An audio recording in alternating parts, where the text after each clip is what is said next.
प्रकाश जावड़ेकर उसके बारे में जानकारी दे रहे हैं।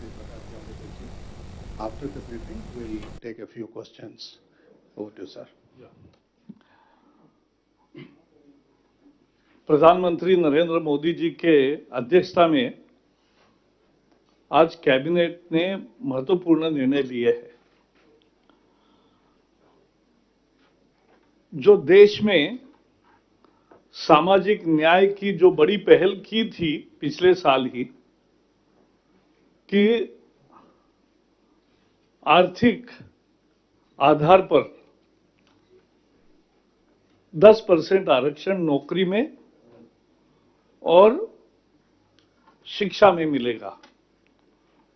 यही अब जम्मू कश्मीर को भी लागू करने का निर्णय किया है, क्योंकि जम्मू कश्मीर की विधानसभा अभी नहीं चल रही है और राष्ट्रपति शासन है, तो ये केंद्रीय मंत्रिमंडल को अधिकार होता है राज्य सरकार के, और इसलिए इसमें आज ये निर्णय लिया गया। आपको पता है 2 महीने पहले ही पिछले महीने ही एक महत्वपूर्ण निर्णय में जो कश्मीर में सीमावर्ती क्षेत्रों में रहते हैं लोग और एलओसी के लोगों को आरक्षण मिलता था, लेकिन अंतर्राष्ट्रीय सीमा पर रहने वालों को नहीं मिलता था, वो भी दे दिया। और जम्मू कश्मीर के लिए और एक ये बहुत महत्वपूर्ण फैसला है कि अब आर्थिक गरीबों को भी ये मिलेगा आरक्षण, और 8 लाख तक की जिनकी आय है उन सबको वो 10% आरक्षण मिलेगा। और मुझे लगता है कि इसलिए ये बहुत महत्वपूर्ण है। तो इस तरह से अब SC, ST, OBC, SC, ST और इसके साथ अब ये अंतर्राष्ट्रीय सीमा पर के भी और 10% आर्थिक आधार पर भी आरक्षण वहां लागू हो गया है। इससे सामाजिक न्याय मिलेगा। इसका बिल पार्लियामेंट में आएगा, इसलिए मैं ज्यादा इस पर अभी भाष्य नहीं करूंगा, लेकिन एक महत्वपूर्ण निर्णय है पूरे स्टेट में। दूसरा महत्वपूर्ण निर्णय किसानों के लिए है। आपको मालूम है हमारे यहाँ यूरिया की ज्यादा खपत होती है, लेकिन खेती के लिए नाइट्रोजन, फास्फोरस, पोटैश और सल्फर, ये एनपीकेएस, ये जो खाद के प्रकार है वो महत्वपूर्ण भी है और सरकार इसके लिए भी सब्सिडी देती है। आज सल्फर में जो पहले सब्सिडी 277 रुपए होती थी 100 किलो में, वो अब 350 तक बढ़ाई है। तो सल्फर की खाद की बढ़ाई है। नाइट्रोजन की 1800 है, पोटैश फास्फोरस की 1500 है 100 किलो में, और ये जो पोटैश है उसका लगभग 1100 रुपए है। ये सब मिलके 22,875 करोड़ इतनी ये सब्सिडी किसानों के लिए दी जाएगी। ये महत्वपूर्ण फैसला लिया है और इसका करता हूं, बताता हूं। I tell. किसानों के लिए एक महत्वपूर्ण निर्णय में जो nutrient based subsidies are important, and in nutrient based subsidies like nitrogen, phosphorus, potash and sulfur, today cabinet has approved outlay of 22,875 crore rupees, and in that the rates of sulfur, subsidy on sulfur have been increased from 277 rupees per 100 kg to 350 rupees. That means nearly rise of 20%. It's huge and important. The NPK rates are already good rates of subsidy. This will ensure lower prices for farmers. And this is, nitrogen is nearly 1800 rupees per quintal. Then phosphorus is 1500 rupees per quintal. And potash is nearly 1100 rupees. This is the amount of subsidy. And the total subsidy burden will be 22,875 crore rupees. This will make, we are incentivizing use of nutrient-based fertilizers so that the health of the soil remains good. And this is a win-win formula for farmers, and therefore we are giving subsidy. So, sir, increase is only in the case of sulfur. Sulfur, yes. Then there is another bill which will come before Parliament, will be about cheat fund. As you know, cheat fund bill was introduced, went to standing committee. Standing committee gave various important suggestions. We wanted to incorporate, but because of the end of the Lok Sabha tenure, the bill got lapsed. And therefore now, to have a regulated, registered business of cheat fund, the new bill will be there. And the suggestions like of standing committee, which made that fraternity fund also can be used instead of cheat fund, or ROSCA, Rotating Savings and Credit Association. That word also can be used. So all that has found place in the bill. And there are many processes which are involved, and that will make a cheat fund a regulated, well-regulated business for those who want to save in cheat funds, as well as the cheat fund investments are concerned. And the limit of individual person has been increased of putting money into one cheat fund has been increased from 1 lakh to 3 lakh. And for companies, the amount has been increased from 6 lakhs to 18 lakhs. So I will not go into all details because these are the bills which will come in the parliament session. बोलता हूँ, ये गरीबों के लिए chit fund में उनका संरक्षण हो और चिट फंड एक ढंग से चलने वाला उद्योग हो, इसके लिए एक महत्वपूर्ण फैसला लिया है कि इसके बारे में बिल आएगा।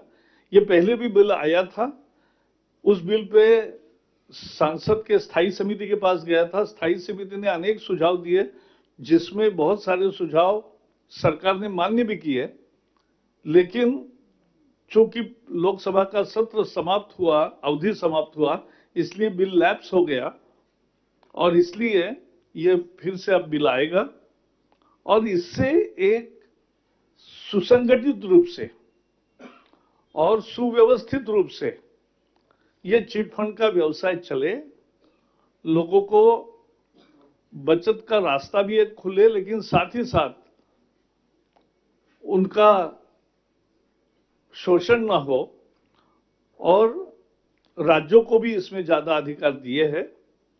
तो एक तरह से चिट फंड को एक रेगुलेटेड, अच्छा रेगुलेटेड व्यवसाय में परिवर्तित करने का आज निर्णय लिया। सुप्रीम कोर्ट के बारे में हमेशा ये एक शिकायत होती है कि सुप्रीम कोर्ट में इतने तब मैटर्स पेंडिंग है, इतने केसेस पेंडिंग है, इसके लिए ज्यादा जजों की जरूरत है। आज कैबिनेट ने यह फैसला किया कि सुप्रीम कोर्ट के अभी तक 30 जज होते थे, अब 33 होंगे, 10% उसमें बढ़ोतरी हो रही है।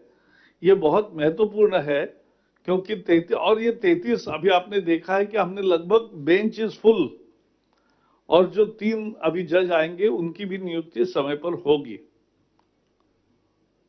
इसमें एक बहुत महत्वपूर्ण है कि सुप्रीम कोर्ट में जज बढ़ते हैं, लेकिन हाई कोर्ट में जज के वैकेंसी की बात आती है। लेकिन आपको पता होगा 2016 में राजग की सरकार ने, एनडीए सरकार ने 906 जज जो थे हाई कोर्ट के, उसकी संख्या में 173 बढ़ाकर 1079 1079 इतने जजेस की संख्या की है। और इसलिए जल्दी न्याय मिले लोगों को और कोर्ट में मसले लंबित ना रहे, इस दिशा में यह महत्वपूर्ण फैसला है।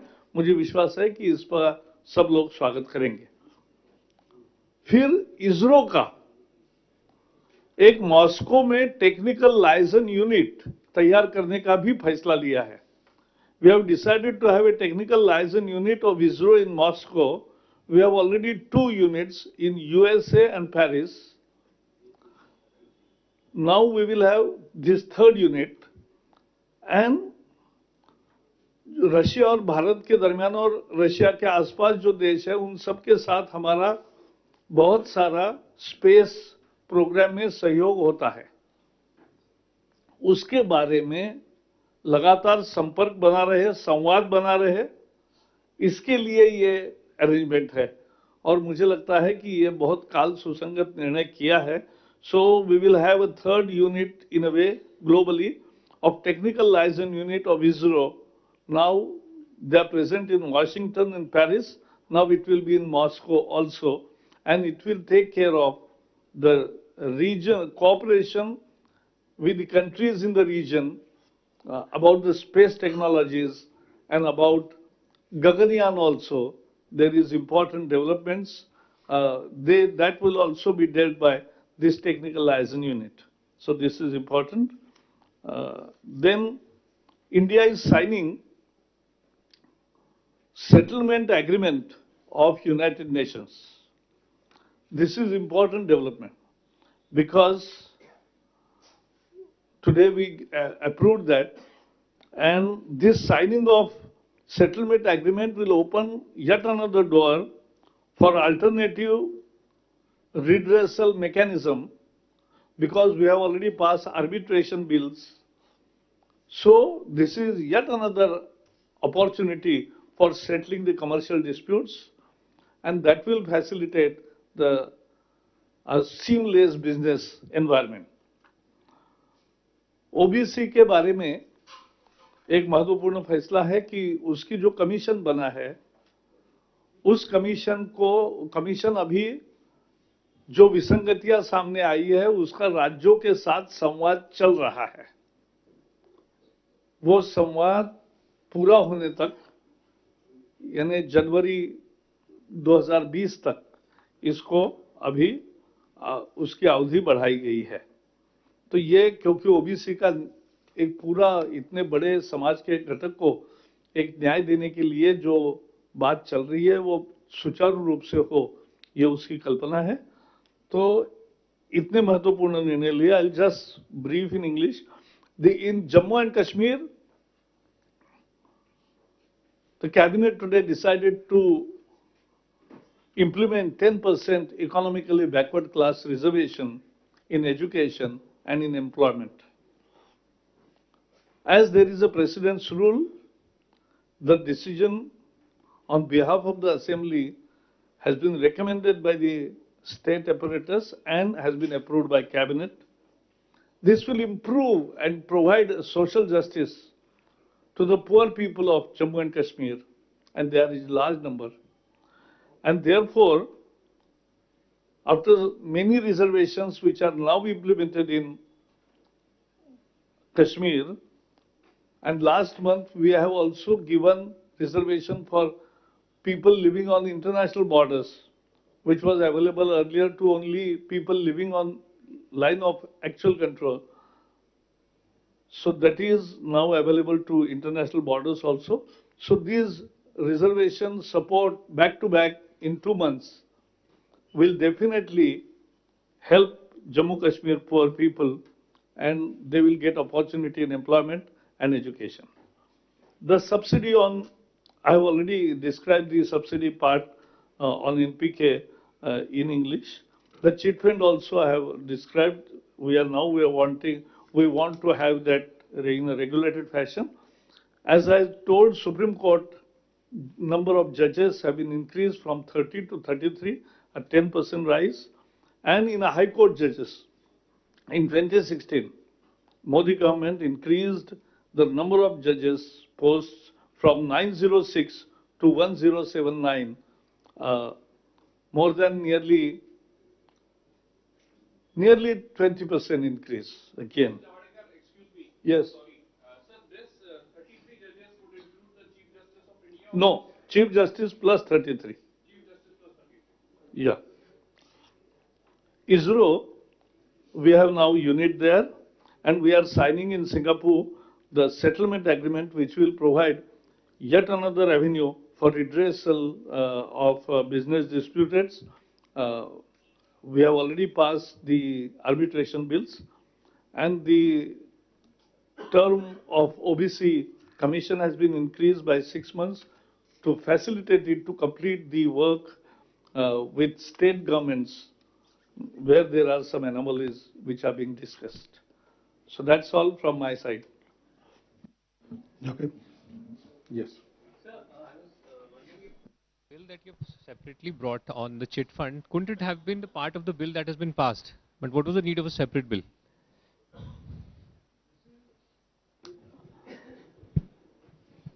That was about unregulated deposits.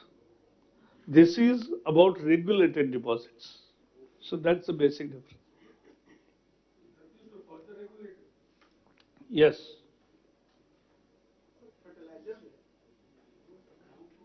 Subsidy बढ़ाई गई है सल्फर में, वो सल्फर का दाम बढ़ गया इसलिए कंज्यूमर को घट के मिलेगा या दाम वही रहेगा इसलिए बढ़ाया गया? सब्सिडी बढ़ेगी वो तो फायदा होता है ना। समझो बाजार में किसी चीज के दाम बढ़ते हैं और अगर सब्सिडी भी बढ़ती है तो कंज्यूमर को फायदा होता है। लास्ट ईयर का फिगर अभी मेरे पास तुरंत नहीं है, लेकिन इस साल की फिगर 22,875 करोड़ इतनी है।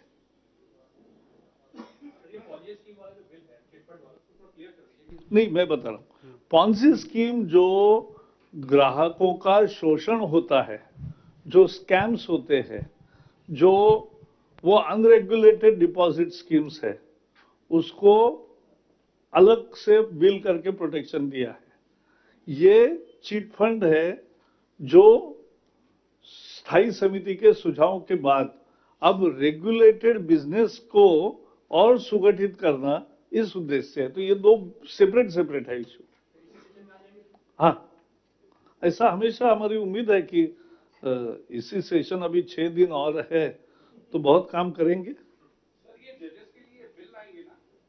नहीं, जजेस के लिए बिल है नहीं है, मुझे लगता है बिल है। बिल है। जम्मू कश्मीर वाला जो बिल है ये स्टेट जब भी वहाँ सरकार बनेगी तो उनकी रैटिफिकेशन जरूरी है ये तो हो गया ना अभी। ये तो लागू रहेगा, समाज के भलाई के लिए है, गरीब को न्याय देने वाला है, इसको कौन विरोध करेगा? हाँ बताओ। हाँ बताओ।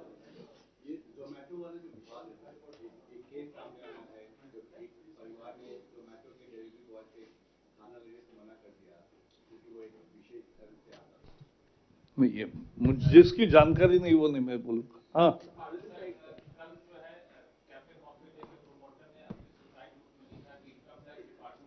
प्रताड़ना हो रही थी, वो इसके एक वजह बताए हैं।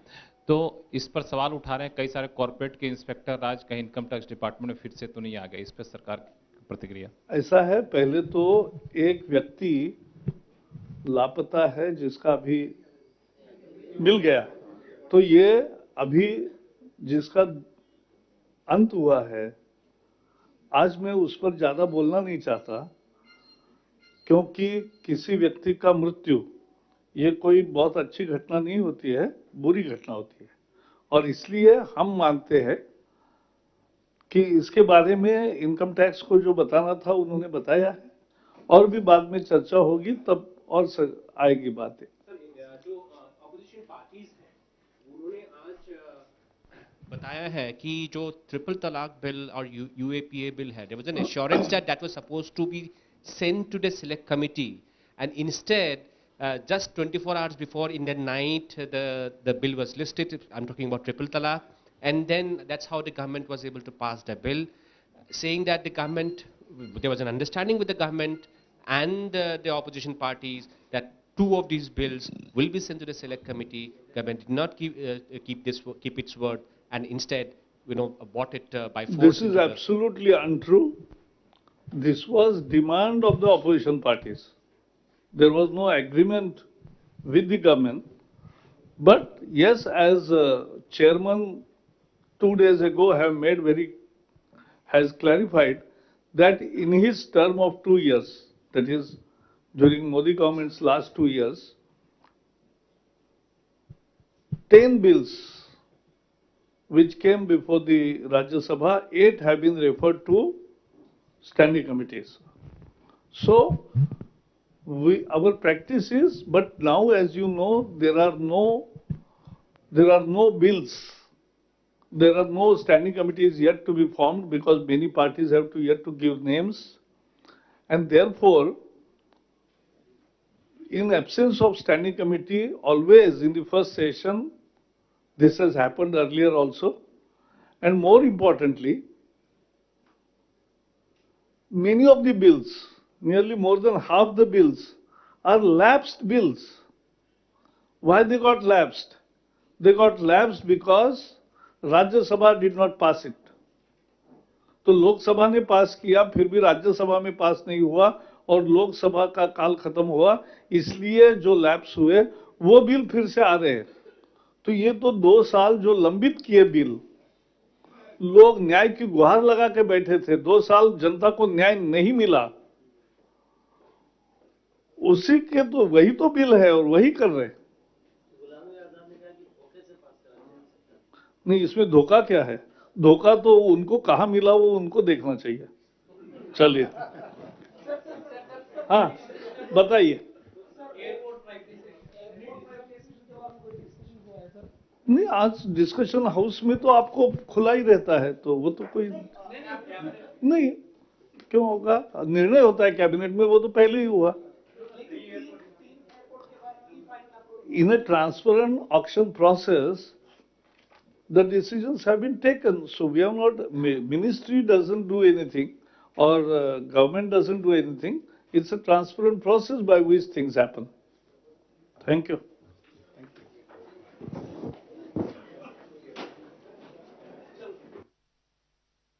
तो आप ये सी तस्वीरें देख रहे थे कैबिनेट की मीटिंग के बाद में उस पर लिए गए फैसलों के बारे में केंद्रीय सूचना एवं प्रसारण मंत्री प्रकाश जावड़ेकर उसके बारे में पत्रकारों को जानकारी दे रहे हैं। तो उन्होंने बताया कि 7 महत्वपूर्ण फैसले हुए, सिलसिलेवार उन्होंने गिनाया। पहला फैसला JNK में 10% आर्थिक आधार पर आरक्षण के फैसलों को लागू करने को लेकर है, जो कि आज कैबिनेट ने पास कर दिया, क्योंकि वहाँ पे इस वक्त विधानसभा नहीं चल रही है और वहाँ पर राज्य सरकार नहीं है। ऐसे में ये फैसला अब राज्यपाल शासन होने के बाद में केंद्र को लेना था, तो इस फैसले को लिया गया है। दूसरा फैसला किसानों को लेकर है, उनको मिलने वाली जो खाद होती थी विभिन्न प्रकार की, उसमें सब्सिडी को बढ़ाया गया और ये सब्सिडी के लगभग 22,875 रुपए की होगी, जो कि अलग अलग प्रकार की खादों पर किसानों को अलग अलग तरीके से मिलेगी। ये एक बड़ा दूसरा फैसला जो कि किसानों के हक में लिया गया है। तीसरा फैसला है जो चिट फंड जो हुआ करते हैं उस प्रकार के बिजनेस को रेगुलेट करने को लेकर यह फैसला किया गया है। पूर्व में सरकार ने कोशिश की थी लेकिन बिल लैप्स हो गया, तो उसके बाद ये मामला स्टैंडिंग कमेटी में गया था। स्टैंडिंग कमेटी की कई सिफारिशों को भी इसमें शामिल किया गया। इसके अलावा